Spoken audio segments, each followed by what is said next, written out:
በ2012 በወጣው የማዕከላዊ ስታቲስቲክስ ኤጀንሲ መረጃ መሰረት በኢትዮጵያ በከተማ ከሚገኙ ዜጎች መካከል 1,218,574 ሰዎች ስራ አጥ ሲሆኑ ከዚህ ውስጥ ደግሞ 63% ሴቶች ናቸው። በሀገራችን በየዓመቱ ከመንግስትና ከግል ኮሌጆች ከ300,000 በላይ ተማሪዎች ተመርቀው ወደ ስራ ገበያው ይቀላቀላሉ። ተገቢውን የስራ እድል ባለመፈጠሩ የተማሩ ድሃ ለመሆን ተገደዋል። በአማራ ክልል ባሉ ከተሞች ከሚኖሩ ዜጎች ውስጥ 209,533 ሰዎች ስራ አጥ ሲሆኑ ከዚህ ውስጥም 67% ሴቶች ናቸው።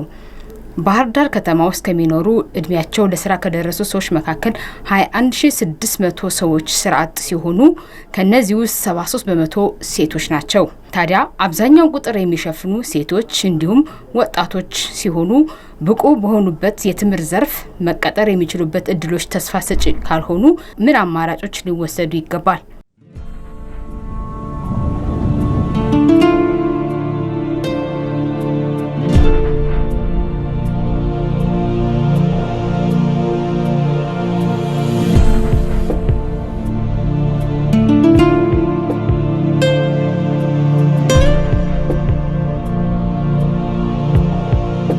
ሰላም ጤና ይስጥልን ውድ ተመልካቾቻችን፣ የሳምንታዊ የዘውድ ፕሮግራም ነው በአማራ ቴሌቪዥን።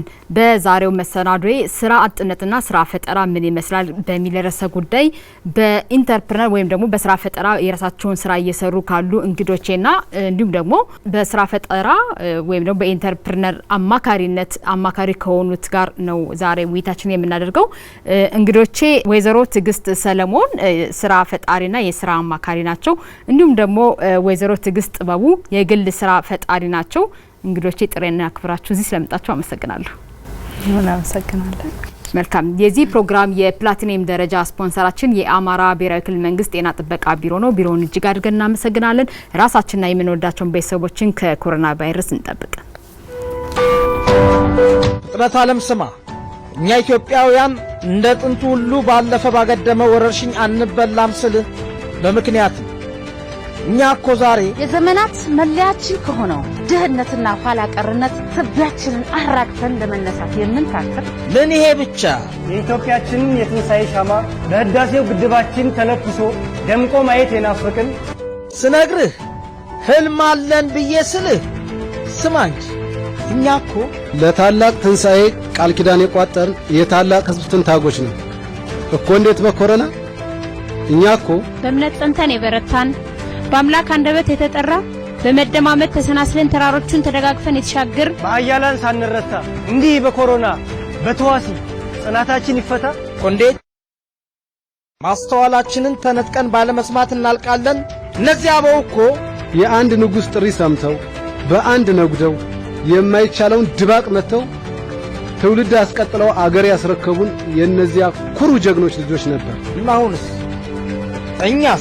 እኛም ብንሆን የብልጽግና ማማችን ላይ ለመድረስና ወደ ነበርንበት ክብር በመመለስ ዳግም እንደምቃለን እንጂ ባለም በኮሮና ነደንም አናልቅም። እናም ያገሬ ሰው የትውልድ ገመድ አንበጥስ፣ ችላ ባሉ ልቦቻችን በምድራችን ሞታ ይንገስ።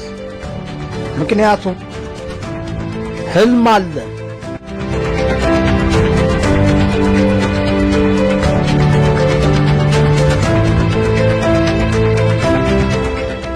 መልካም። እንግዲህ እስኪ የመጀመሪያው ጥያቄ ባድርገው በመጀመሪያ ኢንተርፕራይዝ ማለት ወይም ደግሞ ስራ ፈጣሪ ማለት ምን ማለት ነው የሚለው እስኪ ወይዘሮ ትግስት ከርሶ ልጀምር። ኢንተርፕረነርሺፕ ወይም ስራ ፈጣሪነት የተለያየ አገላለጾች ተጠቅመን ልንገልጸው እንችላለን። ግን ምንድነው በአካባቢያችን ያለውን ችግር በተለያየ መልኩ የምናያቸው ማህበራዊ ሊሆን ይችላል፣ ኢኮኖሚካል ሊሆን ይችላልና የተለያዩ ችግሮች የኛን አስተዋጽኦ የኛን ፐርሰናል ካራክተሮች ወይም ደግሞ የግል ባህሪዎች ተጠቅመን ክፍተቱን ምን ሞላበትን መንገድ መፈለግ ማመቻቸት ብለን ልንገልጸው እንችላለንና እነኚህ ስራ ፈጣሪዎች የተለያዩ ባህሪያቶች አሉ። እንደ ግለሰብ አንድ ሰው ሊኖረው የሚችለውና ስራ ፈጣሪ ሲሆን ወይም ደግሞ ወደ ስራ ፈጣሪነት ሲገባ ሊያጎለብታቸው ሊያዳብራቸውና ስራውን የተሻለ ውጤታማ ሊያረግላቸው የሚችላቸው እነኚህም በተፈጥሮም ልናገኛቸው እንችላለን። ፕላስ በተለያዩ ስልጠናዎች በተለያዩ ትምህርቶች በጊዜ ሂደትም ፕሮሰስ አድርገን ልናዳብራቸው እንችላለን። ስለዚህ እነኚህን ባህሪያቶች እነኚህን ብቃቶች ተጠቅመን የአካባቢያችንን ማህበራዊና ኢኮኖሚያዊ ችግር በዋናነት መፍታት እነሱን አስተዋጽኦ ማድረግ እጅግ በርካታ ሰዎች ለአንድና ለሁለት ሰው የስራ እድል ከመንግስት ጠባቂ ሆነው ብዙዎች በተመረቁበት ስራ ለመስራት ብለው የዕለት እንጀራቸውን ለመኖር ምክንያቱም እንዳለ ሆኖ ስራ ፈጣሪነት ስንል የማህበረሰብን ችግር መፍታት እንዳለ ሆኖ የራስን ገቢ በማግኘት ህይወትን ለመምራት የሚያገለግል ነው። ከዚህ አንጻርስ እንደው ይሄን የስራ ጠባቂነትን ጋር አያይዘን እንደው ስራ ፈጣሪነትን እንዴት ነው ሁለቱን አመቻችተን መሄድ ያለብን? ልክ ነሽ እንዳልሽ አሁን ብዙዎቻችን የተለያዩ ችግሮችን በተለያዩ አጋጣሚዎች እናያለን። የግላችን ችግር ሊሆን ይችላል፣ እንዳልሽው ገቢ ከማግኘት ጋር ሊሆን ይችላል፣ የቤተሰባችን፣ የአካባቢያችን፣ የማህበረሰባችን። ግን ስራ ፈጣሪ ስትሆኚ እነኚህን ችግሮች እንደ ችግር አይደለም የምታያቸው፣ እንደ መልካም አጋጣሚ እነኚህን ክፍተቶች ተጠቅመን ለራሳችንም የገቢ ምንጭ ፈጥረን ፕላስ ችግሩን ደፍነን ማህበረሰባችን፣ ቤተሰባችን እንዴት ተጠቃሚ ሆናል የምንለው ነውና ብዙ ጊዜ እናያለን አንድ የስራ ማስታወቂያ በወጣ ሰዓት ምን ያህል ስራ አጥ ያን አክሰስ ለማድረግ ወይም ደግሞ እዛ ጋር ምዝገባ ለማድረግ እንደሚታይ ማለት ክፍተት አለ። ኦፍ ኮርስ ክፍተት አለ። ከተማረም በኋላ አንድ ሰው የራሱን ስራ በምን አይነት መልኩ መፍጠር እንደሚችል ማለት ችግሮችን እንደ መልካም አጋጣሚ ተጠቅሞ እንዴት የገቢ ምንጭ ሊያረጋቸው እንደሚችል በንቃት እነኛ አይነት ነገሮችን እንደ መልካም አጋጣሚ ከወሰድን ያንዳንዱ ሰው በብዛት ማለት እንደነገርኩሽ ስራ ፈጣሪነት የግድ ስንወለድ የሚሰጠንን ባህሪ ላይሆን ይችላል። በጊዜ ሂደት ነገሮቻችንን በማስተዋል ወይም ደግሞ የሚገጥሙንን መልካም አጋጣሚዎች ወደ ምንድነው የሚባለው ድንጋይ አንዳንዴ ሲወረወርብሽ እንቅፋት ከሚሆን ይልቅ ደርድረን ለመወጣጫም እንጠቀመዋለን አይደል? ስለዚህ እንደዚህ አይነት አስቸጋሪ ኢንቫይሮንመንቶች ሲገጥሙን አንድ መንገድ ብቻ ከምናይ ምክንያቱም ታዳጊ ሀገር ውስጥ እንዳለን ይታወቃል። በጣም ብዙ ፈታኝ የሆኑ ኢንቫይሮንመንት ወይም ፈታኝ የሆኑ ሁኔታዎች እንዳሉ ይታወቃልና እነኚህ ፈታኝ ሁኔታዎች ግን ወደ መልካም አጋጣሚ ቀይረን ስራ የምንጠብቅበት ወይም ደግሞ ብዙ ሰዓት እነኚህ አይነት ነገሮችን ከምናጠፋ እንዴት ነው እነኚህን ተጠቅመን ክፍተቶችን ማህበረሰባችን ላይ ጥሩ ስራ ፈጣሪዎች መሆን እንችላለን። ሁልጊዜም ከአንድ አቅጣጫ ብቻ ስራ ከምንጠብቅ እኔ ምን አለኝ ያለኝን እውቀት ያለኝን ባህሪ ያለኝን አካባቢ ውስጥ ያሉ የሰው ኃይል ተጠቅሜ እነኚህን ወደ ሀብት እንዴት መቀየር እንችላለን?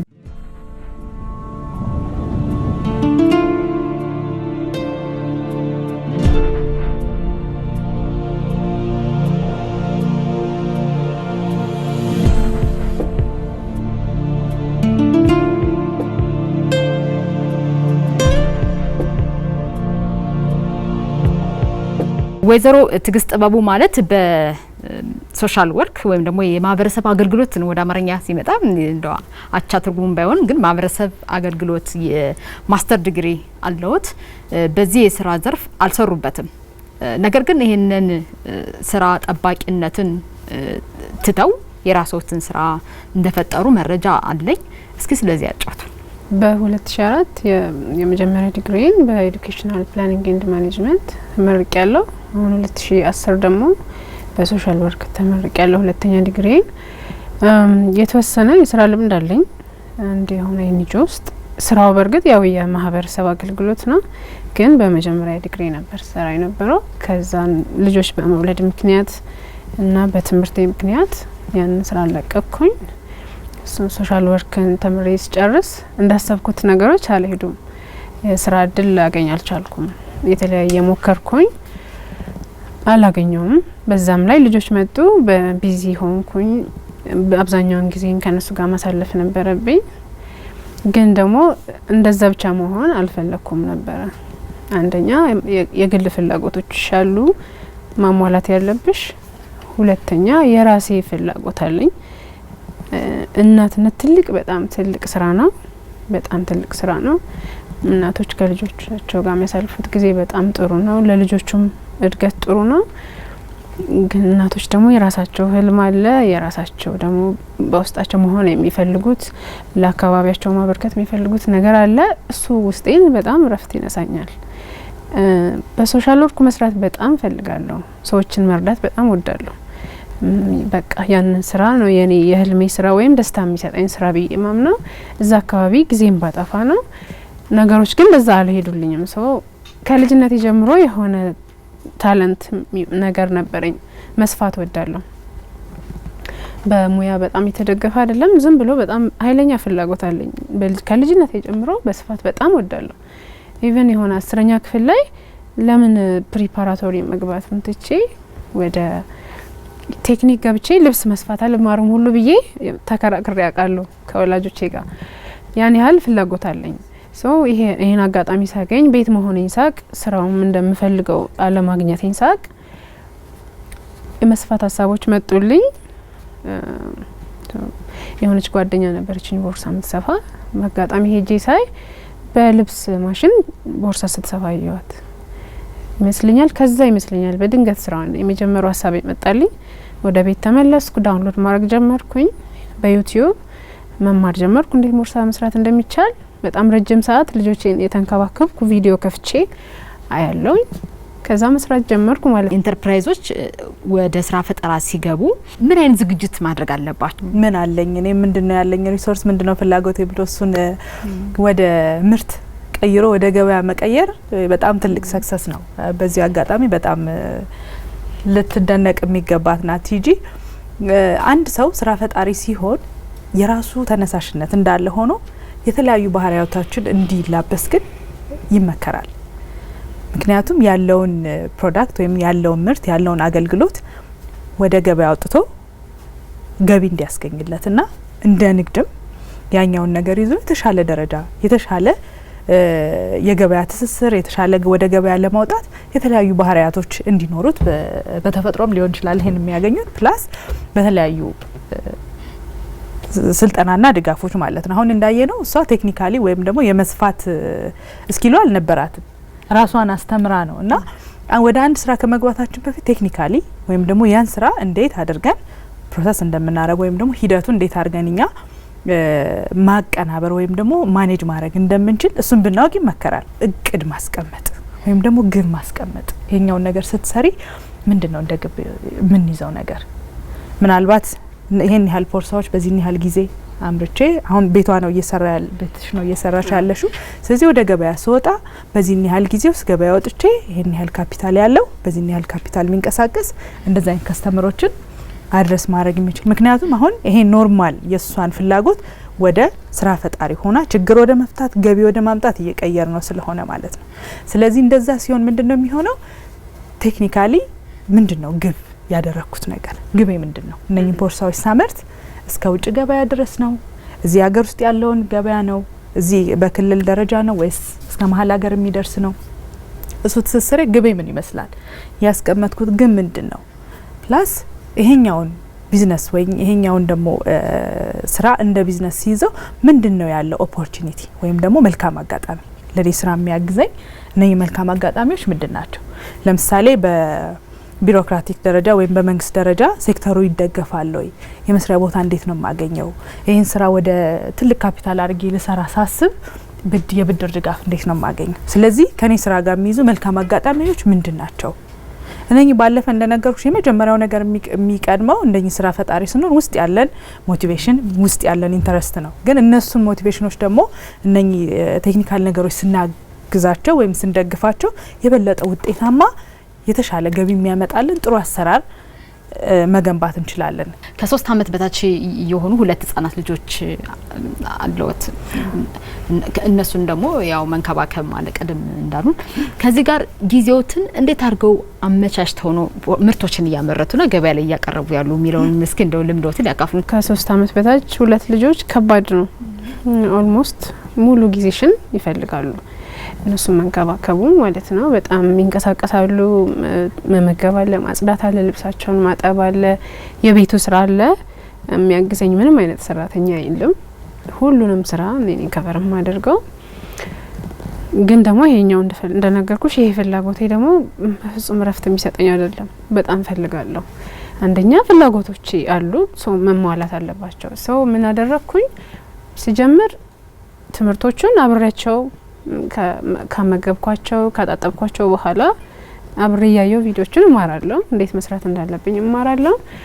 ከዛ እቃዎቹን ካሟላው በኋላ በሂደት ሲተኙ በናፕ ሰዓታቸው ቀን ይተኛሉ 2 ጊዜ ትልቋ በቀን አንዴ ትንሿ 2 ጊዜ ተኛለች።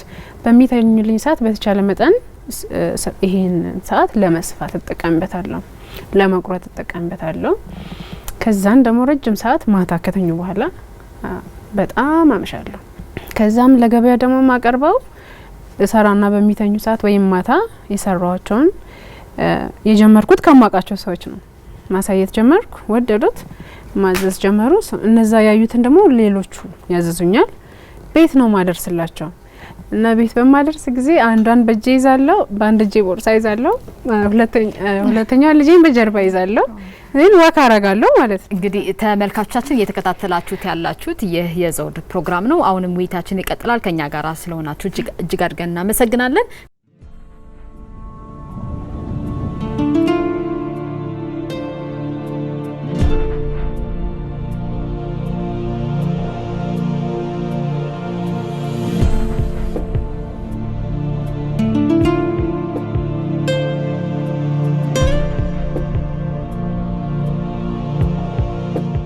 እንግዲህ ተመልካቾቻችን ከዚህ ፊት ለፊታችን ላይ የምናየው እንግዳችን ትግስት በቤቷ ራሷን በራሷ አሰልጥና የምታመርታቸው ምርቶች ናቸው። የጨርቅ ቦርሳዎችን ነው የምሰራው። እነዚህን አይነት ቦርሳዎች በብዛት ሴቶች ገበያ ሲሄዱ ወይም ደግሞ በጣም ብዙ ነገር መያዝ ሳይፈልጉ ለሚፈልጉት አይነት አገልግሎት የሚውሉ ናቸው። በብዛት እነዚህን በጣም ብዙ ደንበኞቼ ይወዷቸዋል። ከአነስ ያለ ጀምሮ እስከ 3 አይነት ሳይዝ እሰራለሁኝ ማለት ነው። እንደዚህና ይሄ ከፍ ያለ ማለት ነው። በተለያየ ከለር የጨርቅ ቦርሳዎችን ነው በብዛት የምሰራው። ቆዳዎችንም የተወሰነ ሞክራለሁ። ለምሳሌ እቺ ቆዳ ቦርሳ ናት።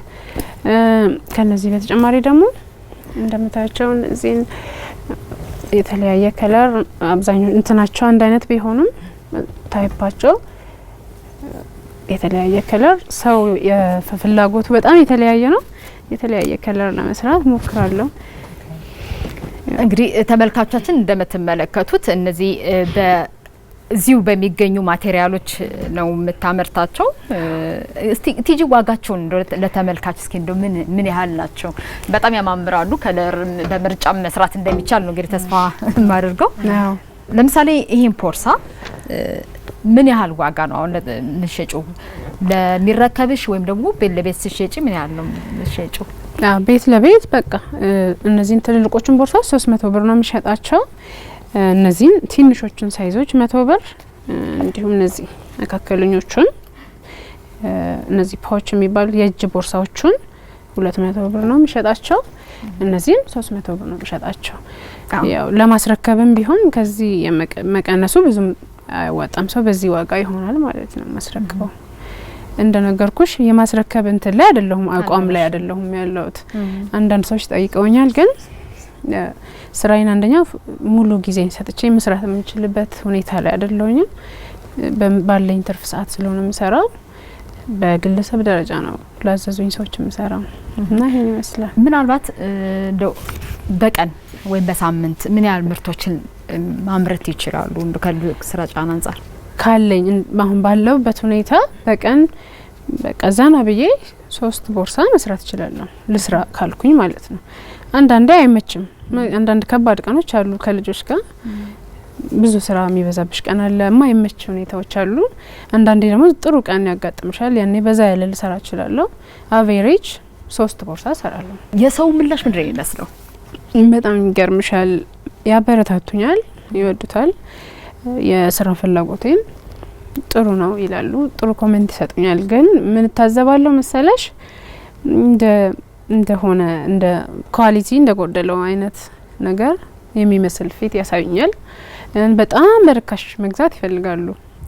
ማለት ከሚገባው በታች ልክ እንደ ማጣጣል አይነት ስሜት የለም፣ እንደዛ ይፈልጋሉ። በጣም ያበረታቱኝ ደግሞ በጣም ብዙ ሴቶች አሉ።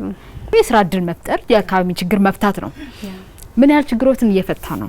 አግዞኛል በጣም። እንደነገርኩሽ የተወሰኑ ነው መስራት የምችለው፣ ግን በስራ የሌለኝ ሰው በመሆኔ ምክንያት ሊያሟላልኝ የማልችለውን የገንዘብ እጥረት ግን ከቨር አደርግበታለሁ። ይሄን ያህል ሴቭ አደረግኩኝ ምናምን ላልልሽ እችላለሁ፣ ግን ለማንኛውም ይሆን ወጪን ከቨር ማድረግ ለኔ አሁን ባለሁበት ይሄ ነው የኔ እንትን ኤክስፔክቴሽን ያሆኑ ማለት ነው።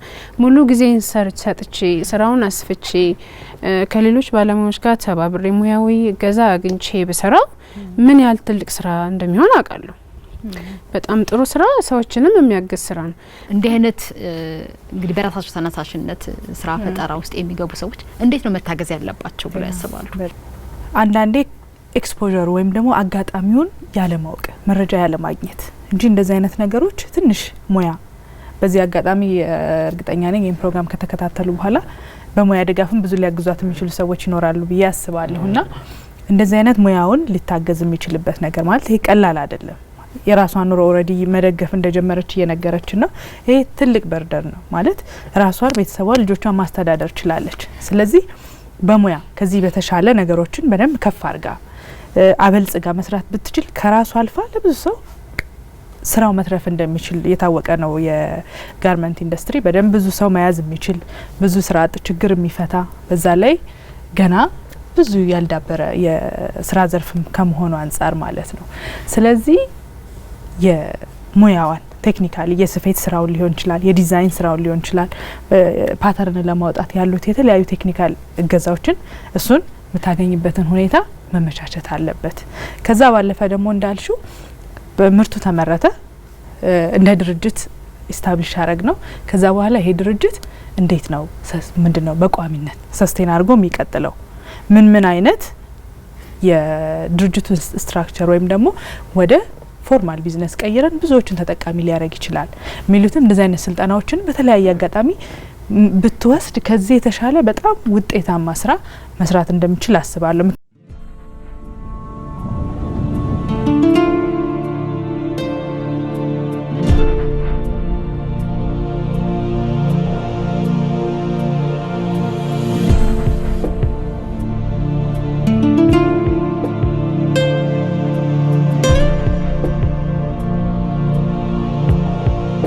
ተመልካቾቻችን እንግዲህ እስካሁን ስትከታተሉት የነበረው ትዕግስት ጥበቡ የምርቶችን ነው። እነዚህ ምርቶች በቤቷ ሆና እየሰራች ነው የምትገኘው። ስልጠና አልወሰደችም፣ የብድር አገልግሎት አላገኘችም፣ ከመንግስት የመስሪያም ሆነ የማምረቻ ቦታ አላገኘችም። ስለዚህ እቺ ሰው ልትደገፍ ይገባል ብለን እንግዲህ እንደ ዘውድ የሴቶች ፕሮግራም አዘጋጅ እኛም አስተያየት መስጠት እንፈልጋለን። ተመልካቾቻችን እንግዲህ አሁን የምንገኘው በዘውድ ሻይ ሰዓት ላይ ነው። በዘውድ ሻይ ሰዓት ላይ ጥያቄዎች ገደብ የላቸውም። እንግዲህ ለእንግዶቼ የማይተቹ ጥያቄ ጠይቃቸዋለሁ፣ እነሱም ያለ ገደብ ይመልሳሉ። ኮሮና ቫይረስን ለመከላከል እጃችን በማጽዳት ነው የምንጀምረው። እሺ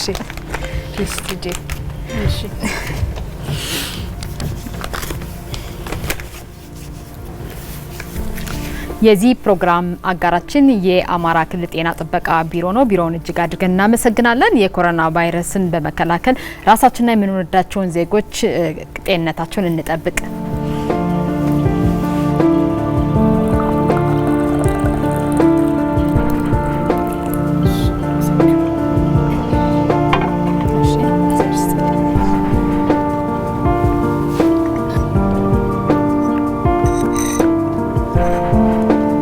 መልካም እንግዲህ የመጀመሪያ ጥያቄ ማድርገው ይህ የዘውድ ፕሮግራም ነው። በዘውድ ፕሮግራም ላይ ለእናንተ በህይወታችሁ የምታደንቁት ሰው ሴት ዘውድ እንድትጭኑ ክራውን የምንለው በእንግሊዘኛው ማለት ነው እንድትጭኑ እንግዲህ ዘውድ የሚጫነሰው የተለየ ስራ ለሰራ ለእናንተ ምሳሌ የሆነ የምታደንቁት ራሳችሁን ጨምሮም ሊሆን ይችላል። አንድ ሴት መርጣችሁ ክራውን እንድትጭኑ እድል ቢሰጣችሁ ለማን ትሰጣላችሁ? ለምን? አይ ማለት ድንገት ነው የሆነው ጥያቄውና ብዙ አሉ፣ በጣም ብዙ አሉ። በዚህ አጋጣሚ ማለት ትንሽ ታይትም ስለሆነ ጥያቄው ድንገተኛ ስለሆነ ያው በህይወት የሉም፣ ግን ለእቴጌ ጣይቱ አሁን ስላለን ማንነት ስናስብ በሰዓቱ ስለተደረጉት ዋጋዎች ስናስብ በጣም ትልቅ ባለውለታ ናቸው እንደ ሀገር። በርካታ እንግዶች እንግዲህ እቴጌ ጣይቱን ይመርጣሉ። አበበች ጎበና በጣም ነው ስራቸውን የማደንቀው። የተጎዱ የተቸገሩ ሰዎችን መርዳት በጣም ትልቅ የሆነ የተከበረ ስራ ነው።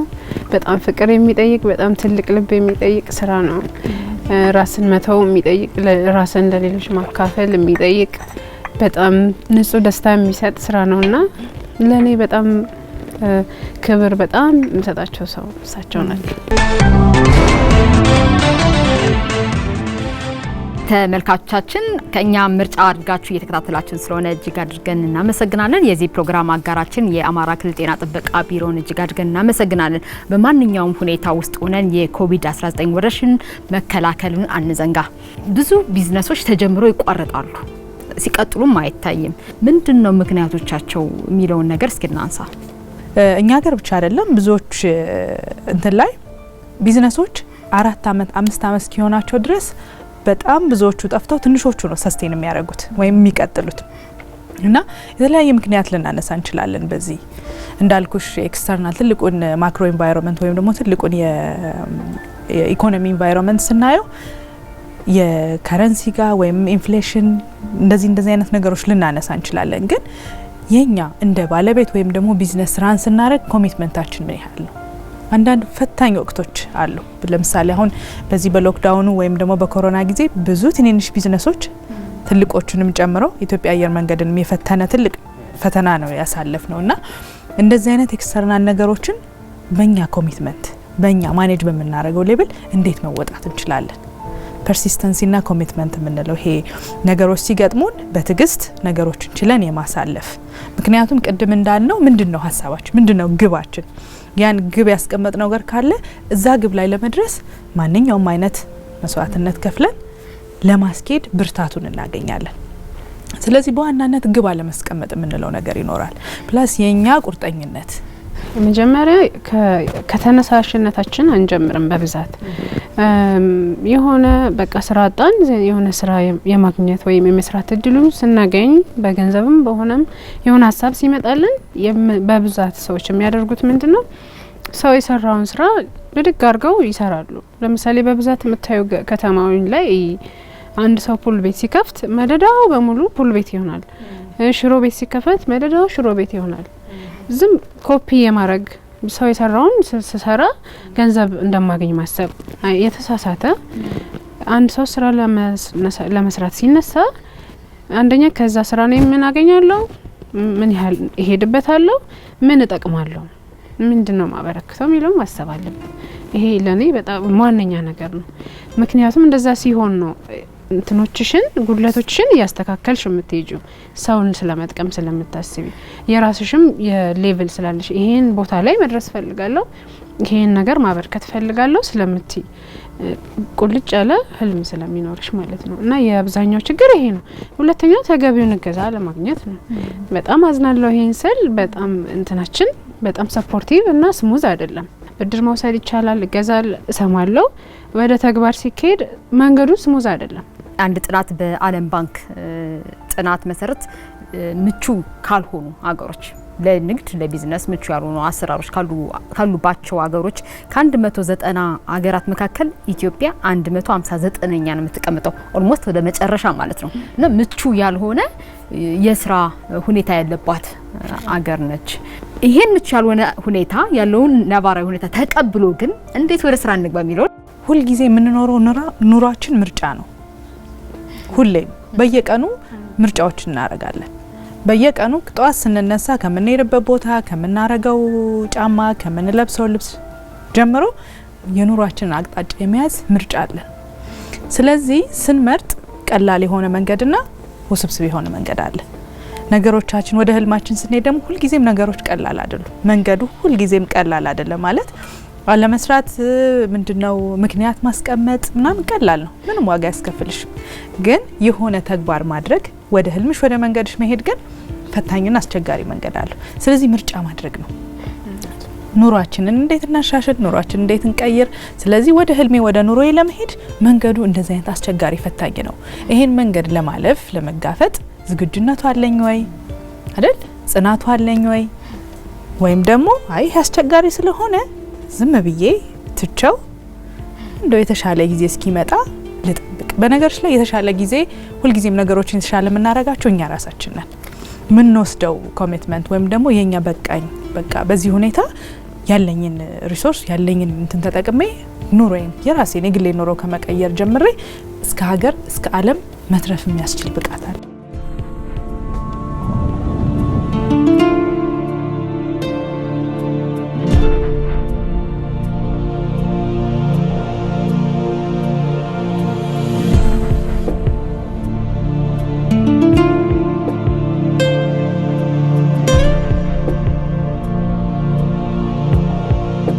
ተመልካቾቻችን የዛሬው የዘውድ ፕሮግራም ሴት ነጋዴዎችና አሰልጣኞች ናቸው የጋበዝኩላችሁ። ከስራ ጠባቂነት እንዴት ስራ እንፍጠር በሚል ርዕሰ ጉዳይ ነበር የተወያየ ነው። እንግዲህ ርዕሰ ጉዳዩ ሰፊ ስለሆነ ተስፋ አደርጋለሁ ደግመን ይሄን ርዕሰ ጉዳይ አንስተን በሰፊው ወደ እናንተ ዘንላችሁ እንደምንቀር። የዛሬውን ግን እስካሁን ስትከታተሉት በነበረው መልኩ ጨርሰናል። እንግዶቼ እንግዲህ እዚህ ድረስ መጣችሁ ይሄን የመሰለ ሀሳብ ስለሰጣችሁ እጅግ አድርጌ አመሰግናለሁ። እናመሰግናለን። መልካም ውድ ተመልካቾቻችን፣ በሚቀጥለው ሳምንት በሌላ ርዕሰ ጉዳይ እንገናኛለን። ይህንን ፕሮግራም አዘጋጅ ያቀረብኩላችሁ እኔ ፍቅር ተጀንበር ነበርኩኝ። ከእለቱ የስቱዲዮ ተረኞችና የካሜራ ባለሙያዎች ጋር በዚህ እሰናበታችኋለሁ። እስከ ሳምንት፣ መልካም ሳምንት። ፍጥረት ዓለም ስማ፣ እኛ ኢትዮጵያውያን እንደ ጥንቱ ሁሉ ባለፈ ባገደመ ወረርሽኝ አንበላም ስል በምክንያት እኛ እኮ ዛሬ የዘመናት መለያችን ከሆነው ድህነትና ኋላ ቀርነት ትቢያችንን አራግፈን ለመነሳት የምንታክር ምን ይሄ ብቻ የኢትዮጵያችንን የትንሣኤ ሻማ በህዳሴው ግድባችን ተለኩሶ ደምቆ ማየት የናፈቅን ስነግርህ ህልም አለን ብዬ ስልህ ስማ እንጂ እኛ እኮ ለታላቅ ትንሣኤ ቃል ኪዳን የቋጠርን የታላቅ ሕዝብ ትንታጎች ነው እኮ። እንዴት በኮረና እኛ እኮ በእምነት ጸንተን የበረታን በአምላክ አንደበት የተጠራ በመደማመጥ ተሰናስለን ተራሮቹን ተደጋግፈን የተሻገር በአያላን ሳንረታ እንዲህ በኮሮና በተዋሲ ጽናታችን ይፈታ። እንዴት ማስተዋላችንን ተነጥቀን ባለመስማት እናልቃለን? እነዚያ አበው እኮ የአንድ ንጉሥ ጥሪ ሰምተው በአንድ ነጉደው የማይቻለውን ድባቅ መተው ትውልድ አስቀጥለው አገር ያስረከቡን የእነዚያ ኩሩ ጀግኖች ልጆች ነበር። እና አሁንስ እኛም ብንሆን የብልጽግና ማማችን ላይ ለመድረስና ወደ ነበርንበት ክብር በመመለስ ዳግም እንደምቃለን እንጂ ባለም በኮሮና ነደንም አናልቅም። እናም ያገሬ ሰው የትውልድ ገመድ አንበጥስ፣ ችላ ባሉ ልቦቻችን በምድራችን ሞታ ይንገስ። ምክንያቱም ህልም አለ።